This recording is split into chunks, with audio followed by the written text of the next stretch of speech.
అయోధ్యలో శ్రీరాముల వారి విగ్రహానికి ప్రాణప్రతిష్ఠ జరుగుతున్న సందర్భంలో కాంగ్రెస్ కీలక నేత రాహుల్ గాంధీకి తీవ్ర అవమానం జరిగింది. ప్రస్తుతం రాహుల్ గాంధీ భారత్ జోడో న్యాయ యాత్రలో ఉన్నారు. అస్సాంలో కొనసాగుతున్న ఈ యాత్రలో రాహుల్ గాంధీ అక్కడి నాగావ్లోని బటద్రవ సత్ర ఆలయాన్ని సందర్శించుకోవడానికి వెళ్లారు. అయితే అధికారులు ఆయన్ని ఆలయం లోపలికి అనుమతించలేదు. దీంతో తీవ్ర ఆగ్రహం వ్యక్తం చేశారు Rahul Gandhi. Gautam neuro care brain stroke, migraine, fits, brain and spine surgeries కి బెస్ట్ న్యూరో సర్జన్. నేను ఏం తప్పు చేశాను, నన్ను ఆలయంలోకి ఎందుకు అనుమతించడం లేదని అధికారులను నిలదీశారు. నేనేమైనా నేరం చేశానా అంటూ మండిపడ్డారు.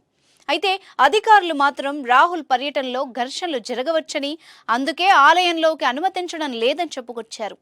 రాహుల్ మాత్రం ఆలయంలో కేవలం తాము పూజలు చేయడానికే వచ్చామని, ఘర్షణలు చేయడానికి కాదని వాదించారు.